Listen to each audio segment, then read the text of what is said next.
campuran, menggabungkan antara pemerintah dan pasar. Itu makanya namanya sistem ekonomi campuran. Dan yang terakhir yang kita anut di Indonesia adalah sistem ekonomi Pancasila. Kenapa sistem ekonomi Pancasila? Karena kita menganut sistem ekonomi yang berdasarkan Pancasila dan Undang-Undang Dasar 1945. Saya kira masih banyak yang bisa kita diskusikan. Demikian dan semangat selalu. Hari ini kita akan bahas mengenai economic and political relations, di mana akan ada hubungan antara ekonomi dan politik. Sebelumnya, seperti yang sudah kita ketahui bahwa Bapak Ekonomi Dunia adalah Adam Smith. Lain halnya bila kita berbicara mengenai Bapak Politik atau Bapak Politik Dunia. Siapa Bapak Politik Dunia? Bapak Politik Dunia adalah Niccolo Machiavelli. Apa yang dikatakan Niccolo Machiavelli mengenai politik? Niccolo Machiavelli mengatakan the core of political is power, di mana yang namanya suatu negara akan berupaya untuk mencapai yang namanya power dan juga mempertahankan power tersebut. Seperti itu. Kalau kita berbicara mengenai hubungan antara ekonomi dan politik, yang pertama di masyarakat ekonomi dan politik itu saling bergantung dan saling berhubungan satu sama lain.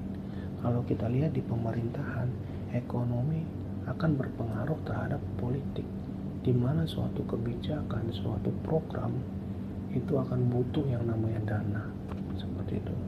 Bila kita berbicara mengenai sistem ekonomi, ini banyak jenisnya, dan kita Indonesia mempunyai sistem ekonomi yang berbeda, walaupun mungkin sedikit-sedikit ada yang nyambung, seperti itu.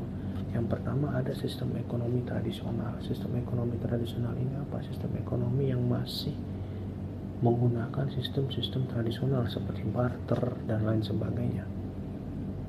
Jadi masih fokusnya ke pertanian, banyak pertanian.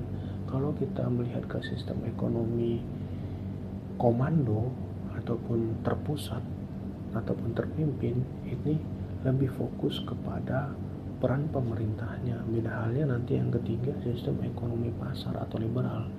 Ini lebih akan mengutamakan swasta ataupun pasar. Gitu. Jadi cukup berbeda. Kalau yang keempat ini ada sistem ekonomi campuran, menggabungkan antara pemerintah dan pasar. Itu makanya namanya sistem ekonomi campuran. Dan yang terakhir yang kita anut di Indonesia adalah sistem ekonomi Pancasila. Kenapa sistem ekonomi Pancasila? Karena kita menganut sistem ekonomi yang berdasarkan Pancasila dan Undang-Undang Dasar 1945.